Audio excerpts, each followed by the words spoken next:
The Putin that we've seen on television is increasingly inscrutable. Part of that is strategic. He is trying to make it very difficult for his opponents, whether within Russia or outside of Russia, to guess his intentions or mobilize against him. Что ответ России будет незамедлительным и приведет вас к таким последствиям, с которыми вы в своей истории еще никогда не сталкивались. A lot of people obviously are asking, has Putin changed? Is something going on in his understanding of the world or in his ability to understand the world? The reality is we've been watching Putin now for 20 plus years that he's been in power, and he's changed quite a bit. It does feel like we're seeing a Putin who's more isolated, and it's not just about sitting at the other end of a very long table from the people who are supposed to be advising him.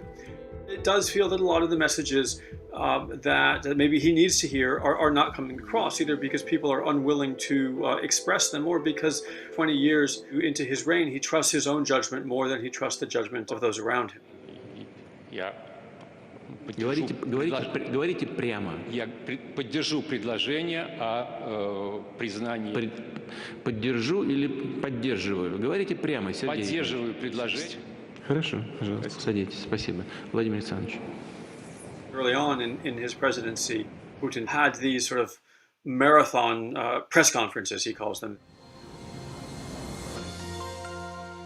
This was always a way of him both showing that he's very much in command, that he has a strong understanding of what's going on in the country, but also to play all sides of the political equation. He was very much trying to keep everybody on board. Putin famously was the first world leader to call George W. Bush on September 11th to express his condolences, but also to offer support. I looked the man in the eye. I found him to be very straightforward and trustworthy. I was able to get a sense of his soul.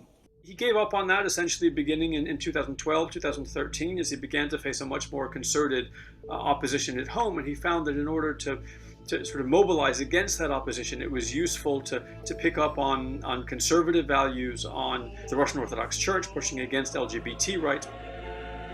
A key moment, Putin is coming back, campaigning for re-election as president, and gives his one major campaign speech. He takes the stage at Moscow's main football stadium.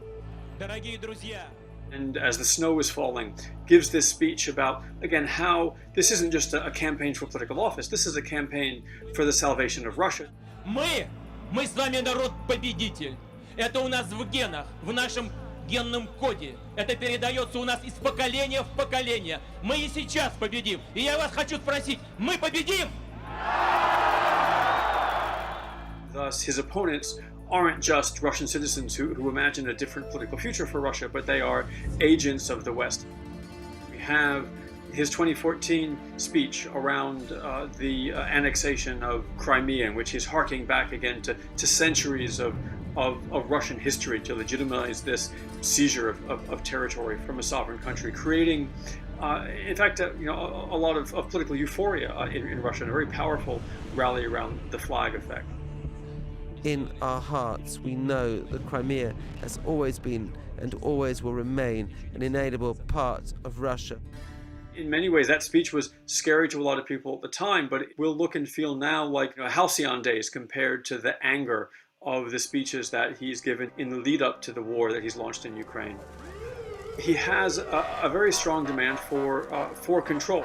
He seems to genuinely believe that Russia will disintegrate if there is not a very strong state that is able to dominate, if not monopolize, most political, economic, and indeed social activity within the country.